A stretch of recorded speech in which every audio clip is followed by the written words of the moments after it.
Hello everyone, and again welcome to our little communion, our spiritual communion today for Thursday the 26th of March, and today in the fourth week of Lent. I'd like to share with you the Gospel. Today's Gospel comes from John chapter 5 verses 31 to 47.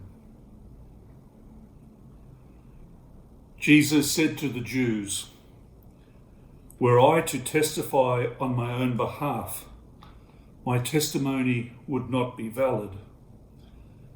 But there is another witness who can speak on my behalf, and I know that his testimony is valid. You sent messengers to John, and he gave his testimony to the truth. Not that I depended on human testimony. No, it is for your salvation that I speak of this. John was a lamp, a light and shining, and for a time you were content to enjoy the light that he gave. But my testimony is greater than John's. The works my Father has given me to carry out, these same works of mine testify that the Father has sent me.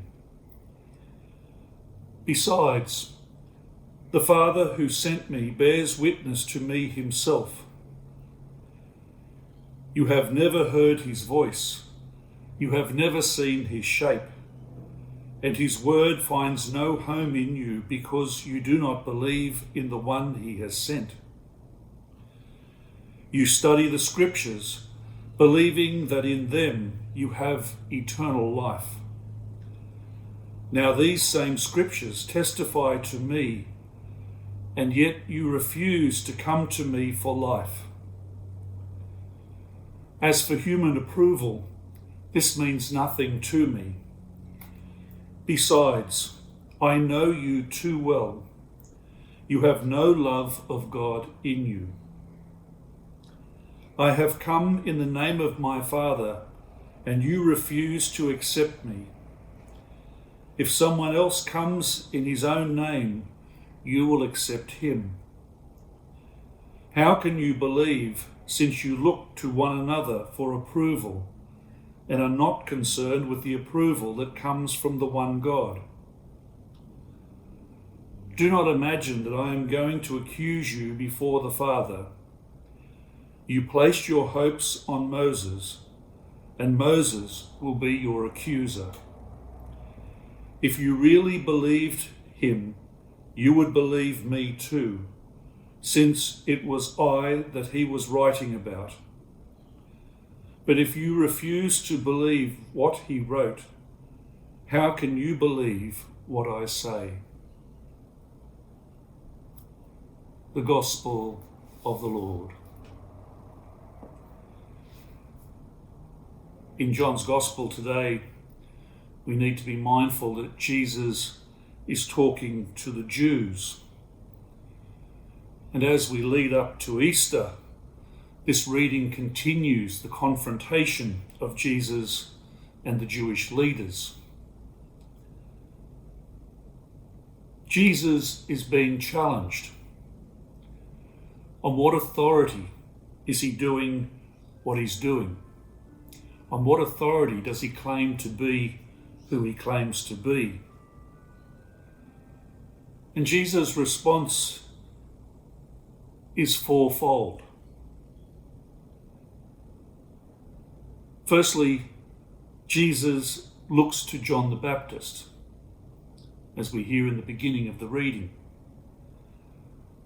He says to the Jews, "You sent messengers to John, and John spoke the truth." So Jesus is saying that John gave testimony to who Jesus really is. A little bit later in the Gospel, Jesus says that the second way that he is known to people around him is that he does the works of the Father. Basically, he says to the Jews, "Well, you've seen what I've been doing, healing, restoring, gathering sinners. Jesus basically is saying, I am actually doing the work of the Father. A little later in the Gospel, a third way that Jesus says that he bears testimony is the Father himself gives testimony to who Jesus really is. And finally, if three things were not enough, Jesus says that the fourth thing is the Scriptures. The Scriptures bear witness to who Jesus really is. And so this is how Jesus responds to the Jews. And we know that as we lead up to Easter, as I mentioned before, that this confrontation will continue to grow, leading us to the celebration of our Easter ceremonies. Today, for our reflection, we might simply reflect on these questions. Who are those in our lives at the moment that we are struggling with? Jesus was struggling with the Jews. Who are we struggling with at this present time in our lives? And then, like Jesus does in the Gospel, like Jesus, what can we do at the moment? What kind of work of the Father can we do in relation to those people that we've thought of? What can we heal in our lives? What can we restore at this time? How can we, particularly in these times, do the work of the Father? Thank you for joining me today for this spiritual communion. Again, I direct you to our website, stagnesParish.org.au. If we can be of assistance in any way, please ring 65831024. And we'd love to hear from you via email if we can help in any way, or you'd like to subscribe to this ongoing series. And simply the email address is pastoraloffice@stagnesParish.org.au. Thanks again. God bless, and we'll see you tomorrow.